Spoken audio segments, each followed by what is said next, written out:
함께 신앙 고백하시면서 우리 예배 자리로 나아가겠습니다. 전능하사 천지를 만드신 하나님 아버지를 내가 믿사오며 그 외아들 우리 주 예수 그리스도를 믿사오니 이는 성령으로 잉태하사 동정녀 마리아에게 나시고 본디오 빌라도에게 고난을 받으사 십자가에 못 박혀 죽으시고 장사한 지 사흘 만에 죽은 자 가운데서 다시 살아나시며 하늘에 오르사 전능하신 하나님 우편에 앉아 계시다가 저리로서 산자와 죽은 자를 심판하러 오시리라. 성령을 믿사오며 거룩한 공예와 성도가 서로 교통하는 것과 죄를 사하여 주시는 것과 몸이 다시 사는 것과 영원히 사는 것을 믿사옵나이다. 아멘.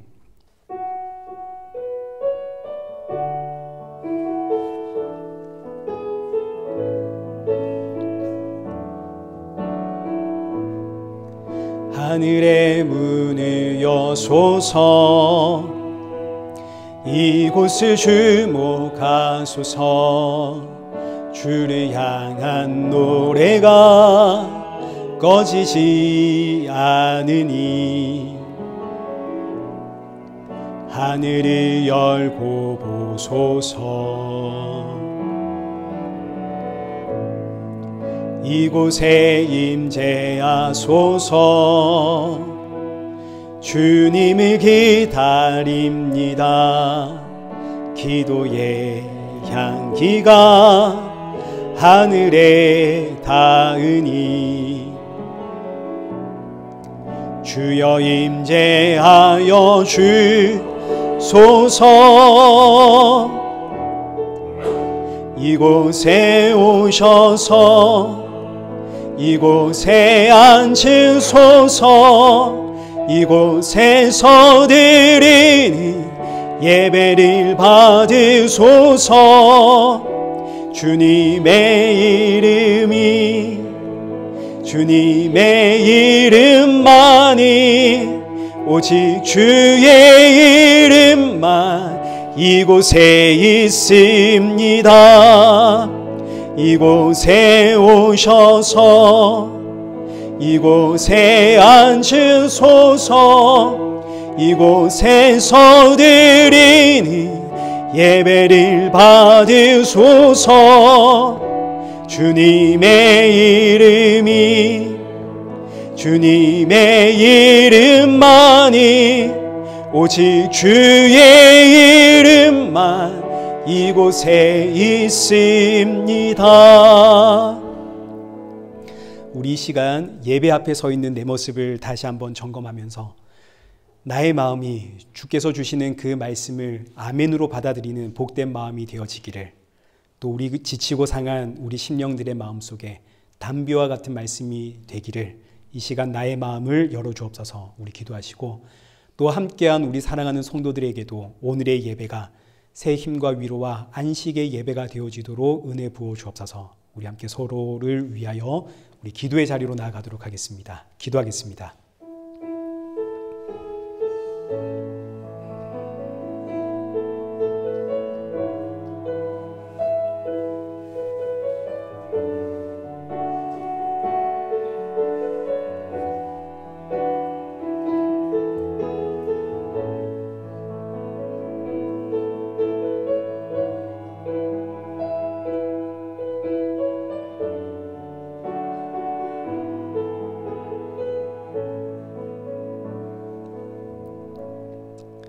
살아계신 하나님 아버지, 오늘 이 예배 자리로 우리의 걸음을 인도해 주심에 감사를 드립니다.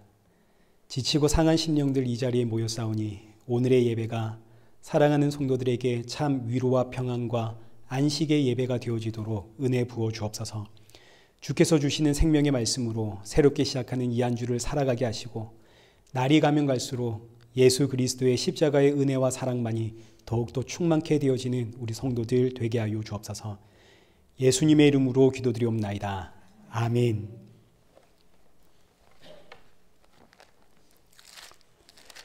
우리 함께 교독문 제21번 교독하시겠습니다. 내가 여호와를 항상 송축하며 내 입술로 항상 주를 찬양하리이다.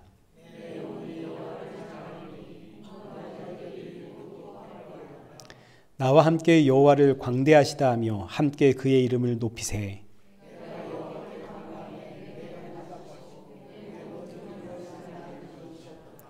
이 공고한 자가 부르짖음에 여호와께서 들으시고 그의 모든 환난에서 구원하셨도다.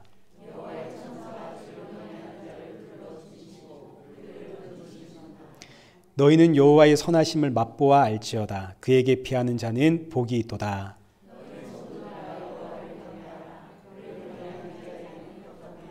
함께 읽겠습니다. 젊은 사자는 궁핍하여 줄일지라도 여호와를 찾는 자는 모든 좋은 곳에 부족함이 없으리로다. 아멘.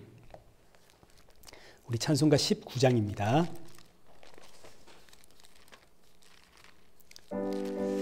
찬송가 19장 찬양하신 이후에 우리 고흥욱 장로님 기도해 주시겠습니다.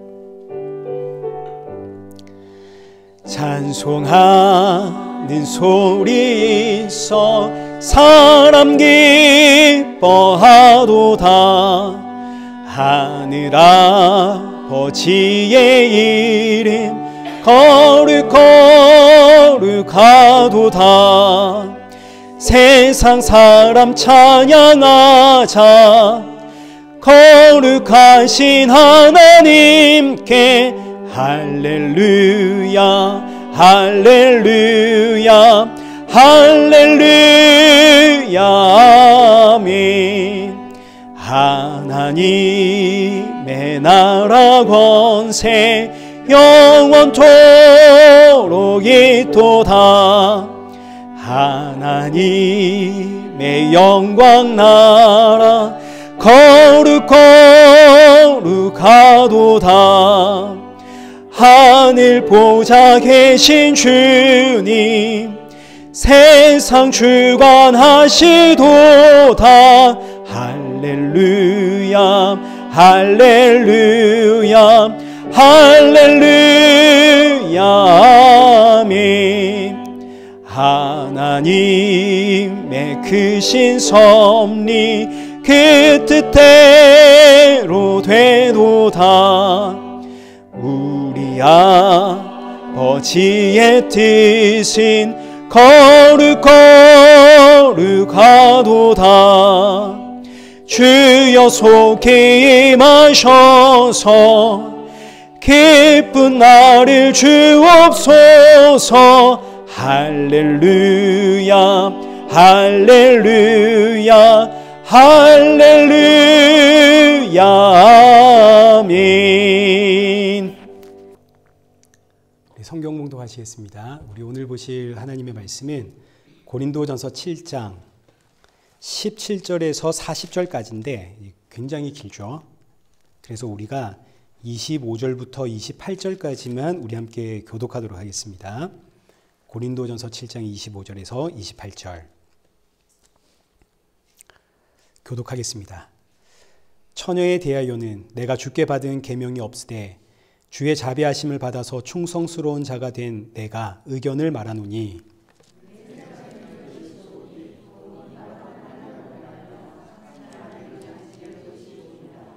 내가 아내에게 매였느냐 노이기를 구하지 말며 아내에게서 노였느냐 아내를 구하지 말라.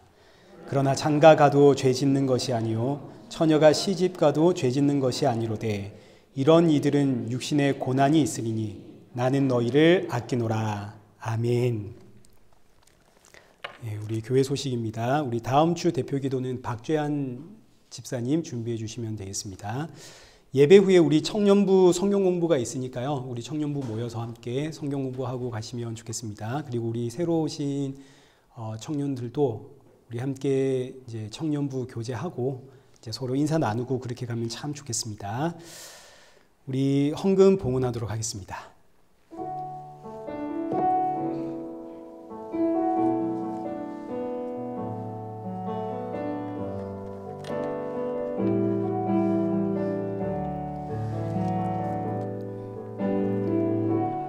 은혜 아니면 살아갈 수가 없네. 마저도 다 주의 것이니 세상 평안과 위로 내게 없어도 예수 오직 예수뿐이네. 크신 계획 다 볼 수도 없고 작은 고난에 지쳐도 주께 묶인 나의 모든 삶 버티고 견디게 하시네.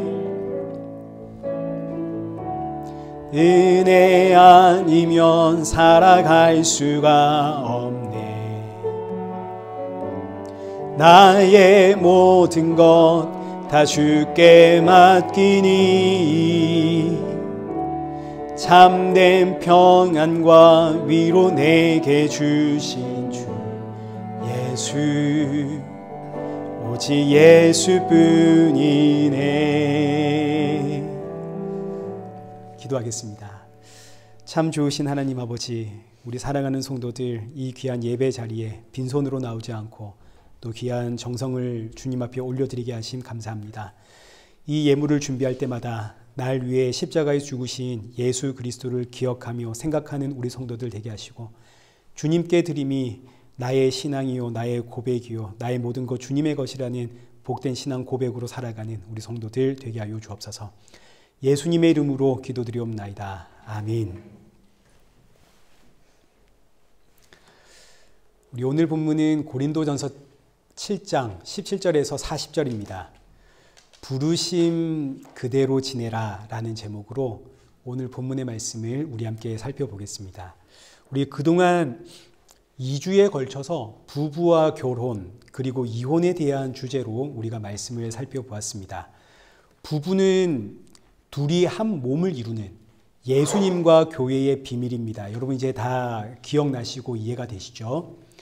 여자는 하나님의 형상으로 창조된 아담의 갈비뼈로 만들어졌기 때문에 아담에게로 돌아와야만 한 몸, 하나님의 형상을 회복하게 됩니다. 이때 아담이 누구의 그림자인가요? 예수님의 그림자죠.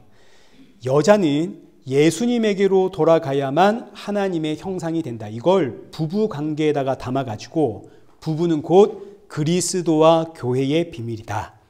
아담, 예수님으로 상징되어지는 남자, 그 남자에게서 나온 여자가 한 몸이 될 때 사람은 하나님의 형상이 된다. 이게 이제 부부의 비밀이었고, 결혼이라고 하는 것은 아담의 갈빗대에서 나온 여자의 창조 목적은 돕는 배필입니다. 예수님으로부터 나온 여자, 이 예수님으로부터 나온 여자가 성별에 대한 이야기가 아니라 저와 여러분이죠. 예수님으로부터 나온 여자는 저 사람을 예수님께로 인도하는 돕는 배필로 창조가 되었습니다. 그래서 결혼은 음행을 피하기 위해서 하는 것이다. 나 홀로 예수님을 향해 나아가는 것이 너무 힘들어가지고 세상 유혹 앞에 너무너무 무기력하기 때문에 돕는 배필을 만나 결혼함으로 남편은 아내를 예수님께로 인도해야 하는 의무를 다하고 아내는 남편을 예수님께로 인도하는 이 아내로서의 의무를 다하는, 이게 바로 결혼의 이야기다. 그리고 이어지는 내용이 이혼의 이야기였습니다. 두 가지의 케이스를 소개를 하는데, 첫째, 믿음의 부부는 이제 서로가 서로에게 돕는 배필 아닙니까? 그러니 믿음의 부부는 음행한 용고 외에는 이혼할 수가 없다. 여기서 음행이란 부부가 예수님을 향해 나아가는 돕는 배필로서의 의무를 해야 되는데 이걸 안 할 경우를 뜻하는 겁니다. 서로의 믿음이 달라진 경우를 뜻하는 거죠. 이것 외에는 이혼할 수 없다. 그러나 그럼에도 불구하고 이혼을 하는 것이 저와 여러분의 연약한 인생의 모습입니다. 모든 것이 완벽했던 에덴 동산에서 하나님이 사람에게 선악과 먹지 마라 명했음에도 불구하고 선악과를 먹는 게 우리 인간 아닙니까? 그러니 음행하지 않았음에도 이혼을 했다면 이제 그게 성격의 차이가 되었든 배우자의 어떤 게으름이 꼴보기 싫어서 그랬든 무엇이 되었든 도무지 같이 살 수 없다 해서 이혼을 했거든 홀로 지내든지 아니면 다시 그 남편 그 아내와 합해라. 이제 이 의미는 욕망의 노예가 되지 마라 라는 뜻이었던 것 우리 지난주에 살펴보았습니다. 자, 그리고 이제 두 번째로 불신자 부부였는데 어느 날 남편이든 아내든 이제 믿음이 임해가지고 성도가 되었습니다. 이때 믿지 않는 남편이나 아내가 못 살겠다 갈라지자 그러거든 갈라서라. 형제 자매는 이런 일에 구애받을 일이 없다. 이제 사도 바울의 케이스였죠. 사도 바울이 다메섹에서 예수님을 만나고 그 인생이 변하자 이제 아내가 갈라서자 그래서 이혼을 했습니다. 자, 그러나 믿지 않는 아내와 남편이 함께 살기를 좋아하거든 이제 이혼하지 마라. 너가 내 남편을 혹은 내 아내를 구원하려는지 어찌할 수 있느냐. 그리고 이제 하시는 말씀이 15절 하반절에 하나님은 화평 중에서 너희를 부르셨느니라. 하나님께서 화평의 도구로 너를 불렀다는 사실을 기억해라. 그리고 나서 이제 오늘은 독신에 대한 이야기입니다. 우리 교회 청년부들 참 잘 오신 겁니다. 독신에 대한 이야기 꼭 듣고 가십시오. 우리 25절 한번 보십시다. 처녀에 대하여는 내가 주께 받은 계명이 없으되 주의 자비하심을 받아서 충성스러운 자가 된 내가 의견을 말하노니. 이제 지금 사도 바울이 처녀에 대해서 내가 주께 받은 계명이 없다 이럽니다.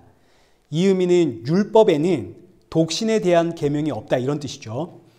그러나 주의 자비하심을 받아서 충성스러운 자가 된 내가 나의 의견을 이야기하니 사도 바울이 자기 개인의 의견을 이야기했다. 그래서 이제 어떤 분들은 이 말씀은 사도 바울의 개인적 의견이지 하나님의 말씀은 아니다. 이제 이렇게 이야기를 하는 분들도 계시는데 그렇지가 않습니다.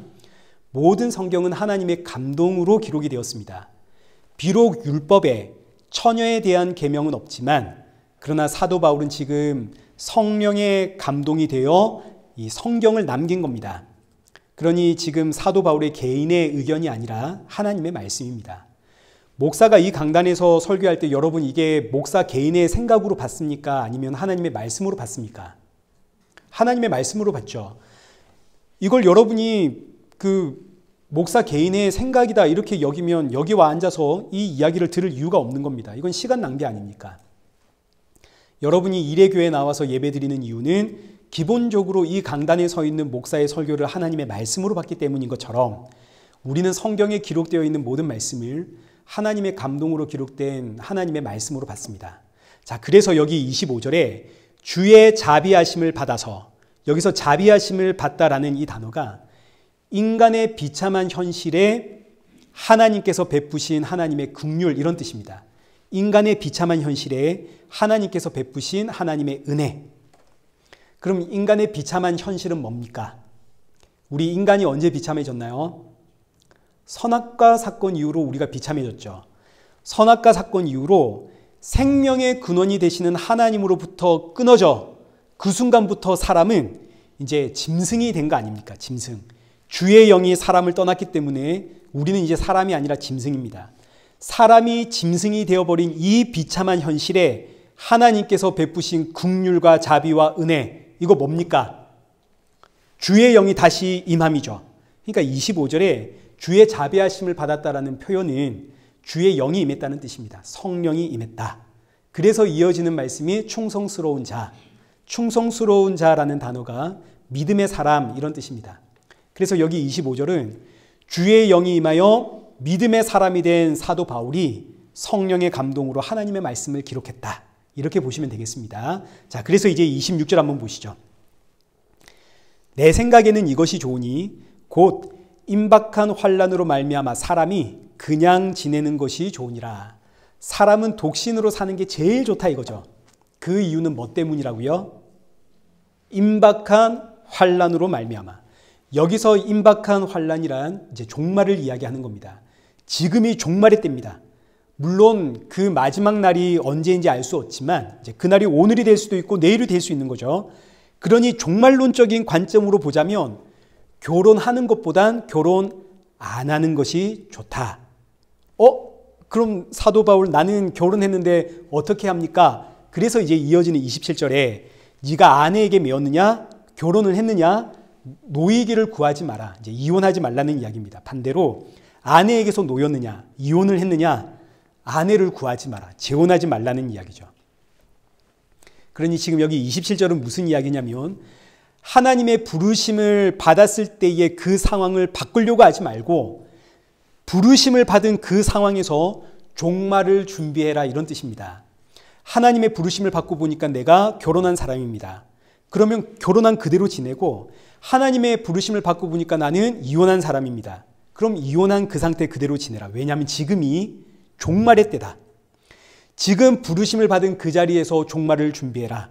그러면 여러분, 성도가 종말을 준비하는 것은 어떻게 사는 것을 뜻합니까? 지금이 종말의 때인데. 성도는 예수님으로부터 태어난 여자입니다. 여자의 창조의 목적은 돕는 자죠. 그러니까 종말을 준비하는 성도는 돕는 자로서의 사명을 다하면 되는 겁니다. 한마디로 예수님의 그 십자가의 증인으로 살면 되는 거죠. 종말을 준비하는 성도의 삶은 뭔가 거창한 어떤 의미를 가진 게 아니라 복음의 증인으로 사는, 나를 부르신 지금 이 상황과 환경에서 누군가를 예수님께로 인도하는 이 돕는 자로서의 역할을 충실히 다하는, 이게 종말을 준비하며 살아가는 성도의 모습입니다. 그렇기에 27절에 아내에게 메었느냐 노이기 구하지 말고 아내에게서 노였느냐 아내를 구하지 마라. 부르신 그대로 돕는 자로서의 사명을 다하며 종말을 준비해라. 그러나 이제 28절입니다. 장가를 가도 죄 짓는 것 아니요 처녀가 시집 가도 죄 짓는 것 아니다. 처녀 총각이라면 부르심을 받은, 지금 네가 하나님의 부르심, 성령이 임해서 예수님을 믿게 되고 보니까 내가 처녀고 총각입니다. 그러면 그냥 이 상태 그대로 살아가는 게 제일 좋지만, 왜냐하면 지금이 종말의 때니까. 그러나 그렇다고 해서 시집 장가 가는 게 죄는 아니다. 오히려 38절에서는 결혼하는 것은 잘하는 것이다. 무엇을 피하기 위해서 결혼한다고요? 음행을 피하기 위해서. 종말의 때에는 음행을 피하기 위해서. 하나님께서 짝지어 주신 돕는 배필을 만나 음행을 피하기 위해 결혼하는 건 잘하는 것이다. 이건 하나님의 뜻이다. 그러니 부르심을 받은 그대로 지내기가 너무 어렵다면 결혼을 해라. 그러나 이어지는 28절 하반절, 이런 이들은 육신에 뭐가 있다고요? 고난이 있다고요. 어떤 말씀인지 우리 결혼하신 분들은 다 아실 겁니다. 결혼하면 육신에 뭐가 있다? 고난이 있다. 뭐 구체적인 이해 안 들어도 다 아시죠? 철없는 남편 때문에 속 끓이는 아내, 바가지 긁는 아내 때문에 집 못 들어가는 남편, 자녀 때문에 늘 간 떨어지는 부모들. 저도 집에 11학년짜리 아들이 하나 있는데 말을 아끼겠습니다. 그러니까 결혼은 잘하는 겁니다. 결혼은 잘하는 것이지만 결혼을 하면 육신에 뭐가 있다고요? 고난이 있다고. 이걸 알고 결혼을 해야 되는 겁니다. 그럼 이제 이 육신의 고난이 무엇인지를 한번 보시겠습니다. 32절 한번 보겠습니다. 너희가 염려 없기를 원하노라. 장가가지 않는 자는 주의 일을 염려하여 어찌하여야 주를 기쁘게 할까 하되 장가 간 자는 세상 일을 염려하여 어찌하여 아내를 기쁘게 할까 하여 뭐가 갈라진다고요? 마음이 갈라진다고요. 결혼은 너무너무 유익한 일입니다. 지금 사도 바울이 그런데 염려하는 게 뭐냐면, 장가가지 않을 때는 주의 일을 염려하며 어떻게 해야 주를 기쁘게 할까, 이걸 고민하고 살았는데 장가를 갔더니 이제는 아내를 기쁘게 하기 위하여 무슨 일을 염려한다고요? 세상 일을. 마음이 갈라졌다 이겁니다. 하나님과 세상으로. 마찬가지 34절 보십시오. 시집가지 않은 자와 처녀는 주의 일을 염려하여 몸과 영을 다 거룩하게 하려 하되 시집간 자는 세상 일을 염려하여 어찌하여 남편을 기쁘게 할까 하느니라. 주를 향한 내 마음이 남편과 아내와 세상을 향해 갈라지니 그때부터는 세상 염려와 고난이 있습니다. 이 종말의 때에 주를 향해야 하는 내 마음이 남편과 아내와 세상을 향해 막 찢어지고 갈라지니까 없지 염려가 없고 고난이 없을 수 있겠습니까? 당장 우리 결혼하신 분들, 우리 집안에서 일어나는 염려와 걱정과 고난의 원인들 한번 생각해 보십시오. 내가 예수님 바라보기 위해서 십자가로 더 가까이 나아가기 위해서 생기는 염려와 걱정과 두려움들이 아니죠. 전부 내 아내, 내 남편, 내 자녀 때문에 이 세상 일을 염려함으로 인해서 생기는 고난과 걱정들 아닙니까? 그러니까 결혼이라고 하는 것은 이런 고난과 염려가 있을 것을 각오하고 하는 겁니다. 세상 사람들은 이걸 모릅니다. 세상 사람들은 행복하려고 결혼을 합니다. 잘 살아보려고 결혼을 하죠. 그래서 상대방의 이제 집안도 보고 조건도 맞추고 궁합도 보고 결혼을 한다고요. 왜냐하면 우리가 행복하려고 결혼을 하는 거니까. 근데 그렇게 맞추고 결혼을 했어도 이혼을 합니다. 왜냐하면 결혼은 행복이 따라오는 것이 아니라 세상 일에 대한 염려가 따라오고 고난이 따라오는 게 결혼이기 때문입니다. 성도는 이 사실을 알고 결혼을 해야 됩니다. 결혼을 하면 세상 염려는 더 커지고 가족들로 인해서 고난은 더 커질 겁니다. 이걸 감내하고 하는 게 결혼입니다. 결혼을 하면 내 마음이 나뉩니다. 당연히 아내와 남편과 자녀를 향해서 내 마음이 쪼개지고 이들을 기쁘게 하기 위한 세상 염려가 따라옵니다. 그러나 그럼에도 불구하고 내가 예수님을 향해 나아가는 일에 결혼은 훨씬 유익할 수 있습니다. 나 홀로 있어도 마음이 갈라지고 찢어지고 세상 염려로 인해서 불안하고 힘든데 나는 지금 이걸 이길 힘이 없단 말이죠. 나에게는 그렇기에 돕는 배필이 필요합니다. 돕는 배필이 없으니 내가 자꾸 세상을 향해 음행을 한다고요. 예수님께로 못 가고 세상을 향해 나아가는 음행. 그래서 나는 고난이 있고 염려가 있다 하더라도 돕는 배필이 필요하다. 그래서 고난을 감수하고서라도 예수님을 향해 나아가기 위해 결혼을 하는 겁니다. 저희 교회에 이제 젊은 집사님들이 계십니다. 제가 이분들을 청년일 때부터 봐왔거든요. 20대 초반부터 봤는데 지금 이제 30대를 이제 넘었다고요. 뭐 이제 굳이 이름을 밝히자면 안 밝혀도 되는데 그죠? 뭐 김건우 집사님이라든지 선우원 집사님, 최희연 집사님 이런 분들 진짜 결혼 잘하신 겁니다. 이분들이 결혼하기 전에도 세상 일 염려함으로 이 고난이 많았는데 결혼하고 나니까 고난이 더 커졌죠. 뭐 말도 못하게 커졌습니다. 아내를 기쁘게 하려고, 남편 기쁘게 하려고, 세상 일 더 많이 염려하게 되고, 뭐 가정에 고난이 더 많이 생겼습니다. 그러나 결혼했기 때문에 그럼에도 불구하고 아내를 통해 남편을 통해 부부가 함께 이 자리에 와가지고 예수님 앞에 서 있는 거 아닙니까? 이분들 결혼 안 했으면 지금 뭐 여기 있을까 싶습니다. 그래서 사도 바울이 하는 말이 결혼하면 마음이 나뉜다. 세상 일을 염려함으로 고난은 더 커진다. 그러나 이제 35절입니다. 내가 이것을 말하면 너희의 유익을 위함이다. 너희로 올무에 놓으려 함이 아니니 오직 너희로 하여금 이치에 합당하게 하여 흐트러짐 없이 주를 섬기게 하려 합니다.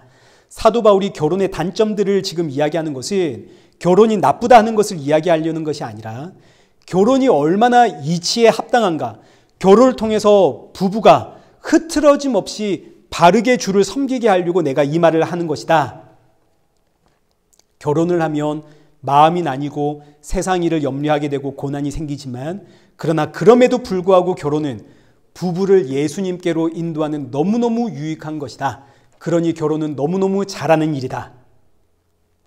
우리 청년들 꼭 결혼을 하셔야 됩니다. 제가 볼 때 여기에 계시는 우리 청년분들은 다 결혼해야 됩니다. 혼자 살아가지고는 안 됩니다. 자, 그리고 이제 36절 약혼한 사람들에 대한 이야기로 넘어갑니다. 지금 이제 사도 바울이 처녀 총각들에게 이 종말의 때에 하나님께서 나를 부르신 이 상황 그대로 있는 게 가장 좋으나 결혼하는 것도 좋다. 그리고 이제 약혼한 사람들에게도 똑같은 이야기를 이제 반복을 합니다. 36절 한번 보시죠. 그러므로 만일 누가 자기의 약혼녀에 대한 행동이 합당하지 못한 줄로 생각할 때에 그 약혼녀의 혼기도 지나고 그같이 할 필요가 있거든 원하는 대로 해라. 그것은 죄 짓는 것이 아니니 그들로 결혼하게 해라. 자, 지금 이게 어떤 이야기냐면 내가 불신자일 때 약혼을 했습니다.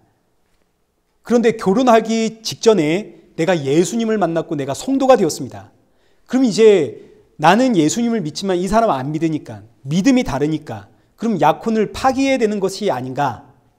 근데 가만 보니까 내가 이 약혼녀에게 일방적으로 통보하는 것은 합당하지 못하다 이런 생각이 들고, 이 약혼녀도 나와 함께 하는 것을 좋아한다면 원하는 대로 결혼을 해라 이겁니다. 결혼은 죄가 아니다. 불신자와 결혼하는 거 죄가 아니다. 단지 내가 감당해야 할 고난과 눈물과 아픔이 더 훨씬 더 많이 커질 뿐이다. 자, 그러니 여러분 잘 기억하셔야 됩니다. 우리 연애하시는 분들, 애초에 믿음의 사람과 연애하는 게 중요합니다. 믿음의 사람과 결혼을 해도 고난이 있는데 불신자와의 결혼은 뭐 말할 것도 없죠. 그리고 무엇보다 사도 바울은 지금 처녀 총각의 이제 다양한 예를 들고 있는데, 불신자와 교제하는 것은 아예 언급 자체를 안 합니다. 불신자와 교제한다는 것은 이제 그 중심에 자기 욕망만 있을 뿐이니까, 이 불신자와 교제하는 사람은 아예 성도로서 이야기를 하지를 않는 거죠. 그냥 그건 불신자다 이야기를 하기 때문에 언급 자체를 안 합니다. 성도가 불신자와 교제하는 것은 언급이 없다. 그런데 내가 불신자였는데 불신자와 교제하는 가운데 내가 믿음의 사람이 되었습니다. 그 경우가 지금 이 약혼자와의 결혼 이야기로 지금 하고 있는 겁니다. 내가 불신자였는데, 모태신앙인데도 불신자일 수 있죠. 불신자였는데 어느 날 은혜가 임하여 내가 성도가 되었습니다. 예수님을 믿는 사람이 되었습니다. 그러고 나서 보니까 지금 이 사람과 더 이상 교제를 못하겠습니다. 그런데 이 사람이 나와 함께하기를 기뻐하고 내가 신앙생활을 하는데 방해를 안 하고 오히려 적극적으로 지지를 한다. 결혼해라 이거죠. 반대로 37절입니다.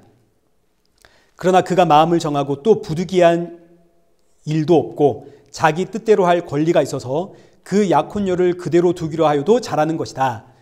교제하는 사람이 내가 신앙생활을 하는 걸 싫어한다든지 아니면 내가 아니야 그래도 나는 불신자와의 결혼은 자신이 없어 할 때는 헤어지는 것도 잘하는 것이다. 그래서 이제 38절에 그러므로 결혼하는 자도 잘하는 것이거니와 결혼하지 아니하는 자는 더 잘하는 것이다. 그러니까 이 38절의 말씀은 불신자와의 결혼에 대한 이야기입니다. 불신자와 결혼하는 거 잘하는 것이다.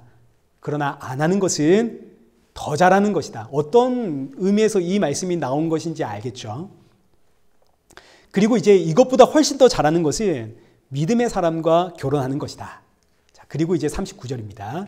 39절은 재혼에 대한 이야기입니다.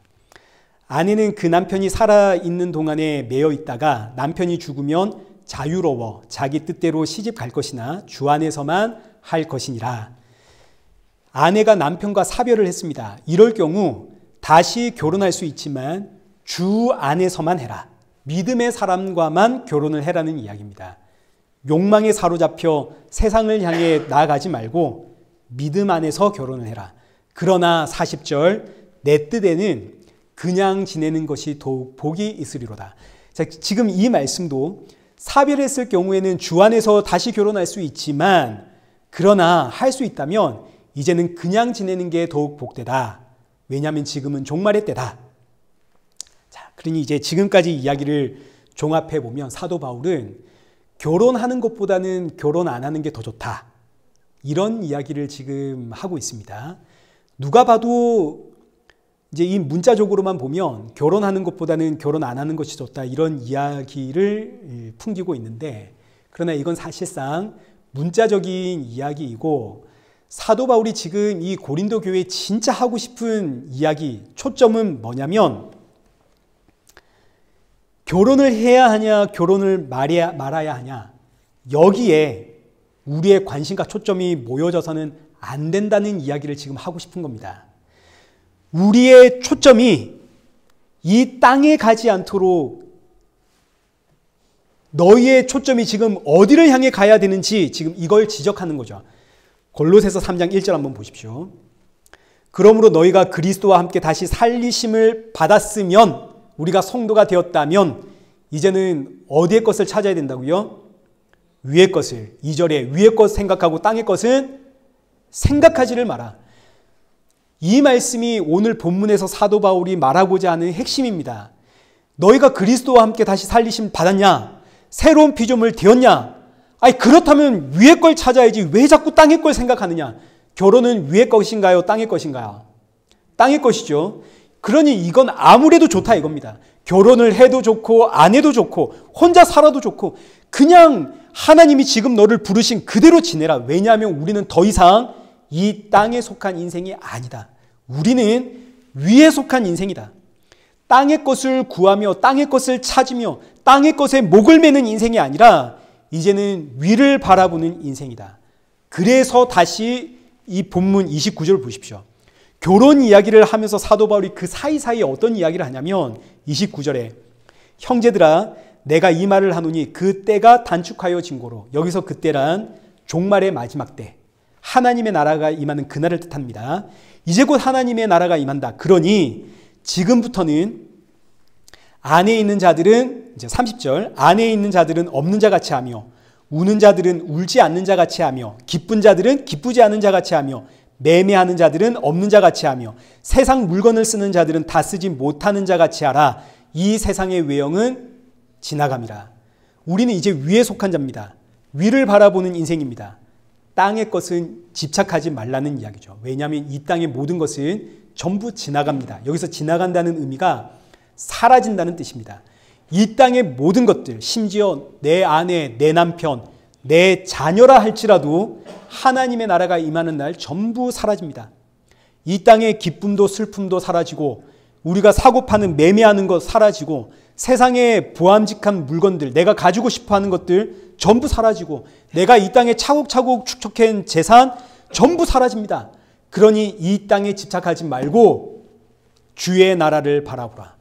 주의 나라가 되시는 예수 그리스도와 그의 십자가를 바라봐라. 의지해라. 그래서 결론이 어디로 가냐면 고린도전서 7장 17절에서 24절 여기로 이제 오늘의 결론이 가게 됩니다. 지금 고린도전서 7장은 고린도 교회 안에 있는 금욕주의자들이 금욕을 하려고 하니까 결혼이 방해가 된다 이겁니다. 그래서 사도 바울에게 편지를 썼습니다. 결혼 안 하는 게 좋은 거 아닙니까? 결혼했다면 이혼하는 게 좋은 거 아닙니까? 성도는 금욕을 해야 되는 거 아닙니까? 이 질문에 대한 사도 바울의 1차적인 답변은 땅의 것 생각하지 말라. 이 땅의 것은 모든 게 다 지나간다. 그러니 땅의 것에 집착하지 말고 너희의 시선과 가치를 위에 두라. 결혼은 해도 좋고 안 해도 좋다. 그러니 부르심을 받았다면 지금 내 상황과 환경을 뭔가 바꾸려고 하지 말고 위를 바라보아라. 그럼 이제 이 위에는 누가 계시나요? 골로새서 3장 1절 보니까 위에는 누가 계시나요? 거기는 그리스도께서 하나님 우편에 앉아 계시죠. 그러니까 위를 보라는 말은 예수님 바라보고 예수님께 소망을 두고 예수님을 위해 살아라는 이야기입니다. 그래서 이 시작부터 부부와 결혼은 그리스도와 교회의 비밀이다. 그러니 너의 시선과 너의 가치를 자꾸 남편, 아내, 부부, 결혼 여기에 두려고 하지 말고 부부의 비밀이 되어지는 예수 그리스도께 두어라. 눈을 들어 너의 참된 신랑이 되시는 예수 그리스도를 바라보아라. 이것이 참된 금욕이고 이게 신앙이다. 이게 1차적인 답변입니다. 자, 이제 두 번째. 지금 이 고린도 교회 안의 금욕주의자들은 결혼을 했다면 이혼을 해야 돼. 독신으로 살아야 돼.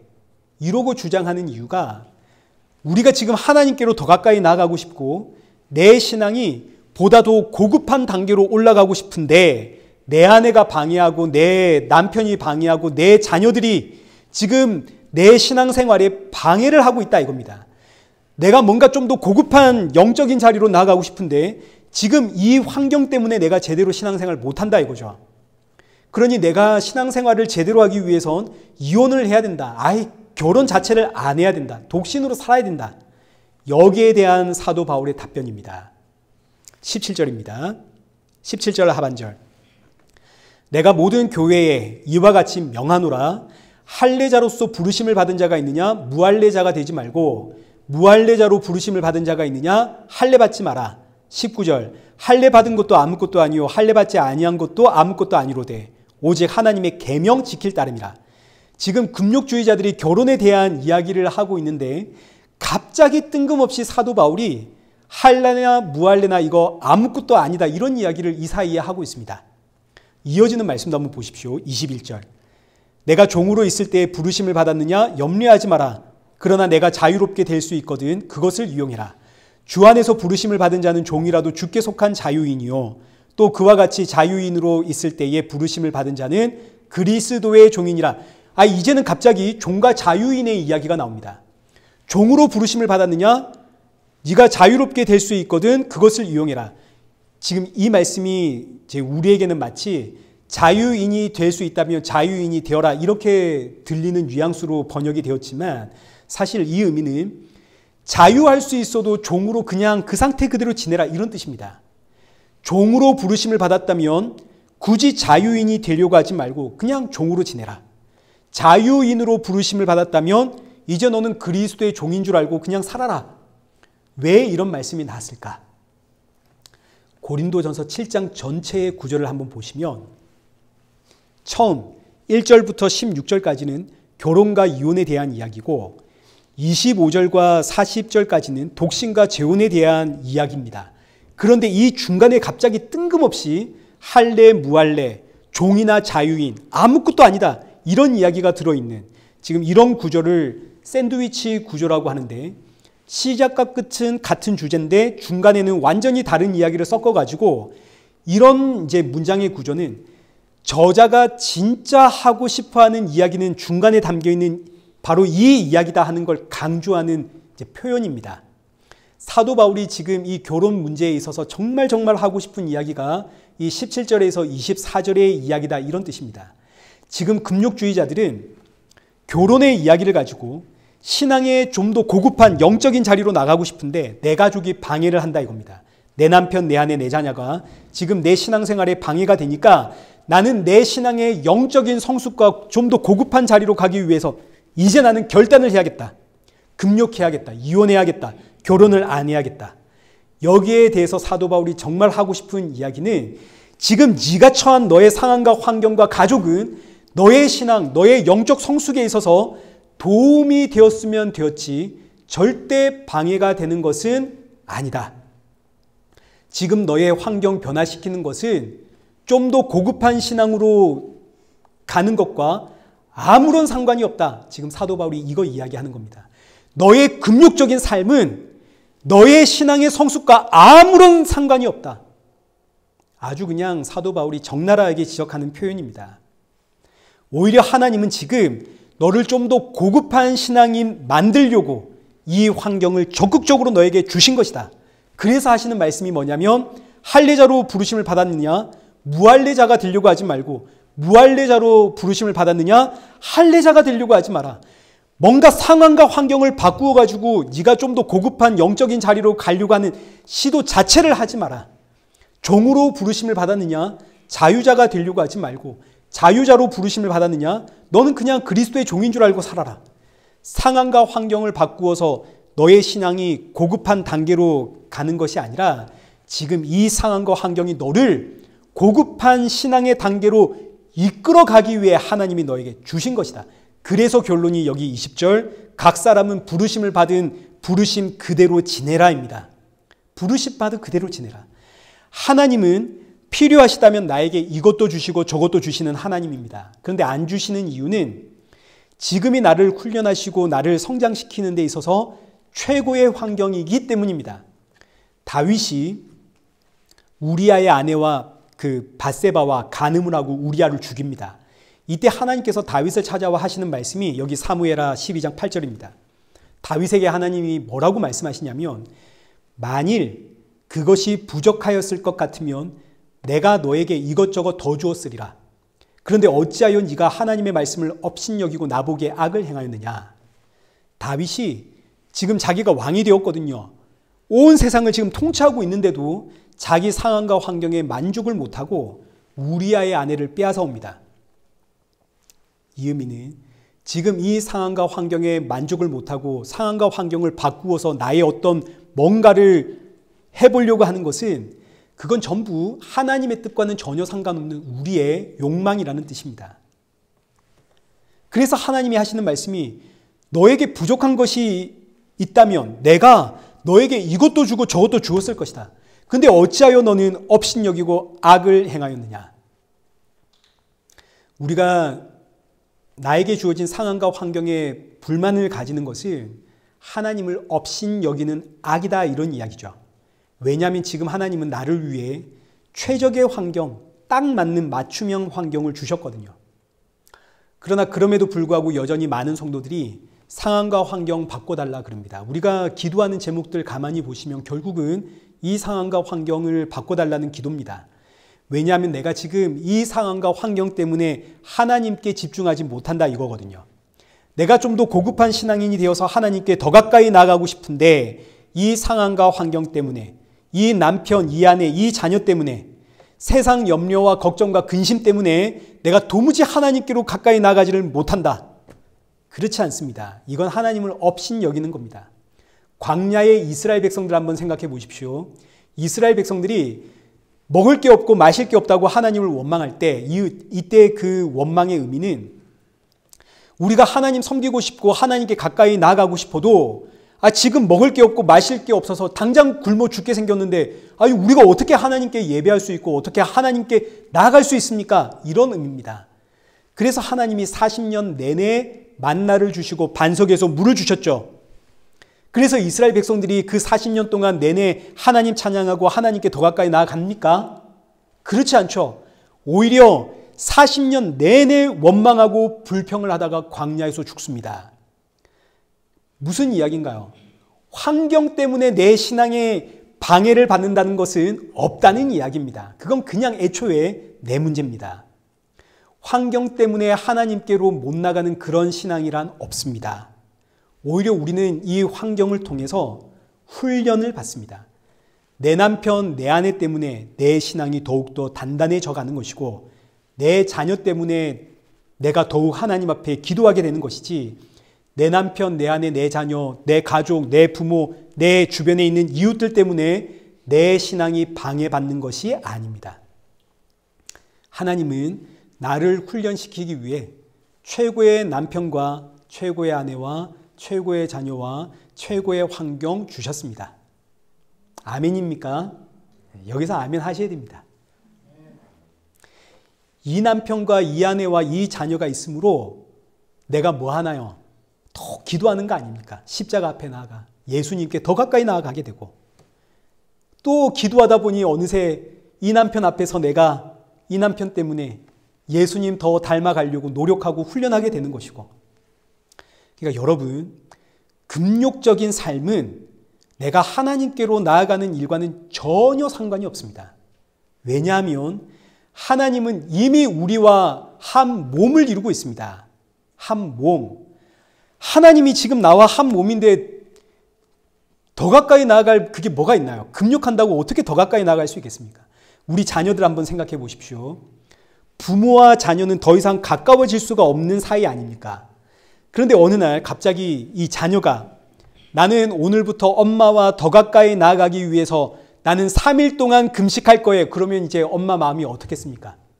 속이 타 죽는 겁니다. 아니 밥을 먹어야 엄마 마음이 기쁘죠.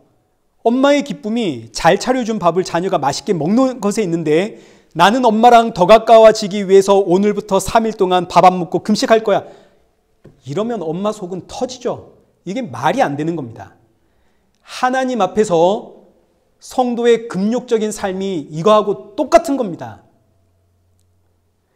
참된 금욕은 하나님 앞에서 예수님의 증인으로 예수님을 증거하기 위해 내 남편과 내 아내와 내 자녀를 섬기는 것에 있는 것이지 이걸 위해서 내가 하고 싶은 것을 절제하고 금욕을 하는 것이지 그저 내가 하나님께 더 가까이 나아가려고 하는데 이 남편이 이 자녀가 내가 이거 전부 쳐내고 내가 내 몸을 쳐서 금욕을 해야지 그래야 내가 하나님께 더 가까이 나아가고 내 신앙이 더 좋아지겠지 이러면 하나님은 애가 타 죽는 겁니다. 지난주에 제 아들이 뜬금없이 갑자기 난 오늘 금식할 거야. 제가 참 어이가 없어서 야, 네가 금식을 왜 하냐? 아빠, 잘 들어봐. 금식을 해야 내 영이 맑아지고 금식을 해야 내가 하나님께 더 가까이 나아갈 수 있대. 어디서 뭘 보고 들었는지 이런 이야기를 하길래 제가 제 아들에게 이렇게 이야기해 주었습니다. 아들아, 네 영이 맑아지고 하나님께 가까이 나아가는 것과 금식은 아무 상관이 없다. 왜냐하면 너는 이미 예수님과 한 몸이다.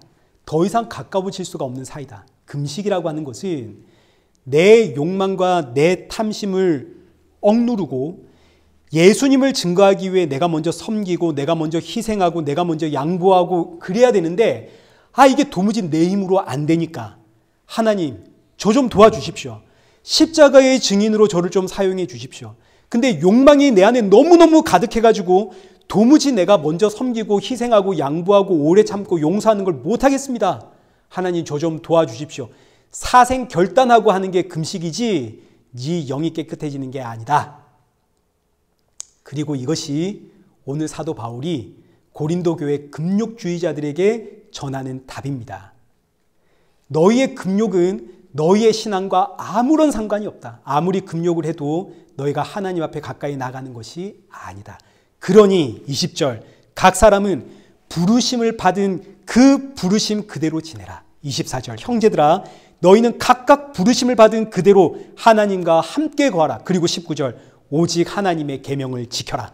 여기서 하나님의 계명은 계명의 완성이신 예수님 이야기하는 겁니다.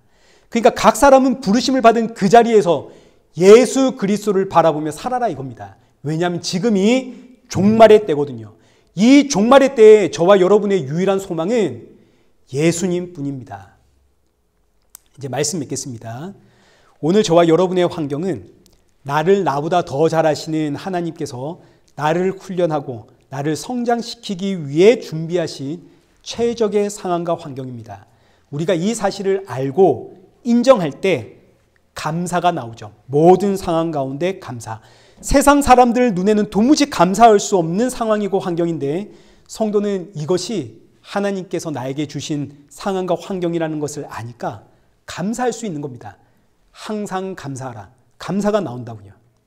저와 여러분의 각자 처한 상황과 환경과 조건은 다 다르지만 그러나 이 모든 것이 저와 여러분에게 허락하신 하나님의 선물이고 은혜라는 사실 앞에 우리 이 한 주 더 많이 감사하시고 그리고 나를 부르신 이 자리에서 예수님을 바라보며 누군가의 돕는 배필로서 주께서 나에게 맡기신 이 사명을 지혜롭게 감당함으로 예수님의 증인이 되는 그런 저와 여러분 되시기를 축원합니다. 우리 함께 찬양하겠습니다. 우리 모든 상황 속에서 찬양하시고 기도하겠습니다.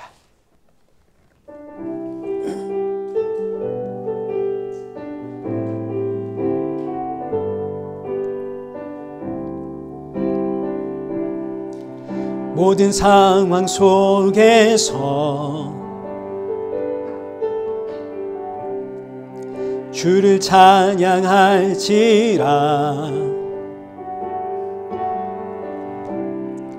주는 너의 큰 상급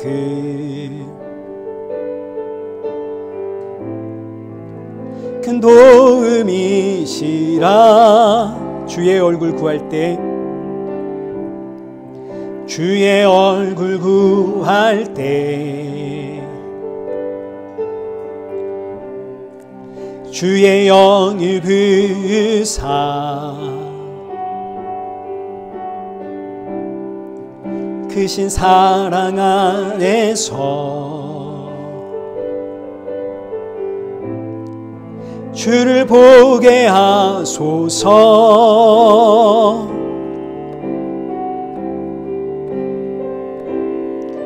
내 영혼이 확정되어 싸우니 믿음의 눈 들어 주를 바라봅니다. 내 영혼이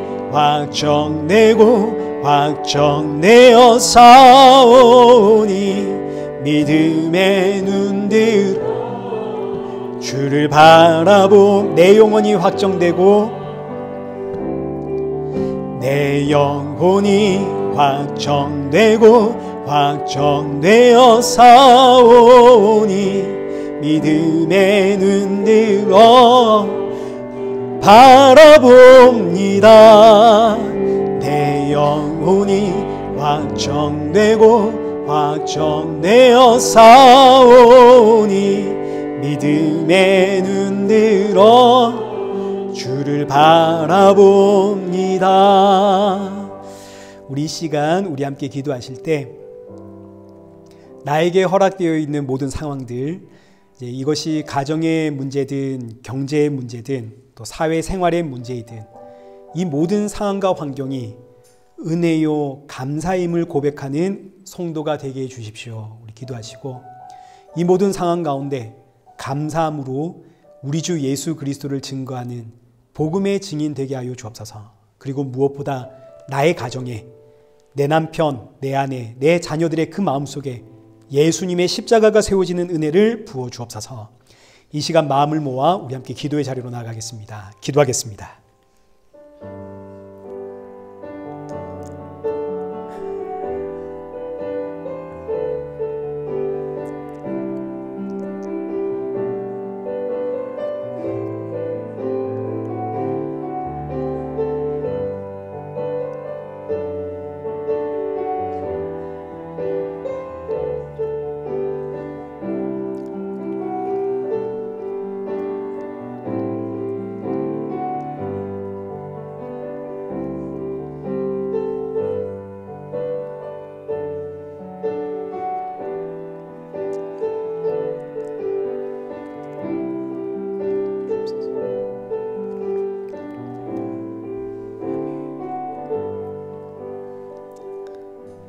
살아계신 하나님 아버지, 우리는 너무너무 연약하여 쉽게 사람을 탓하고 환경을 탓하고 하나님을 원망하는 인생입니다.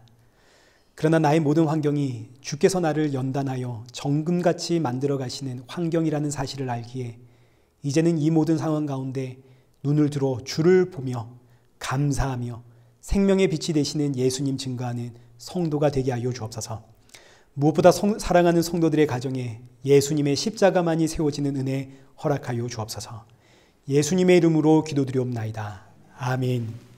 이제는 우리 주 예수 그리스도의 은혜와 성부 하나님의 크신 사랑과 성령 하나님의 위로교통 충만하심이 모든 상황 가운데 감사하며 생명의 주를 증거하며 주님 만날 그날을 사모하며 살아가는 우리 일회교회와 성도들과 온 세계 교회 머리머리 위에 이제로부터 영원토록 함께 있을지어다. 아멘.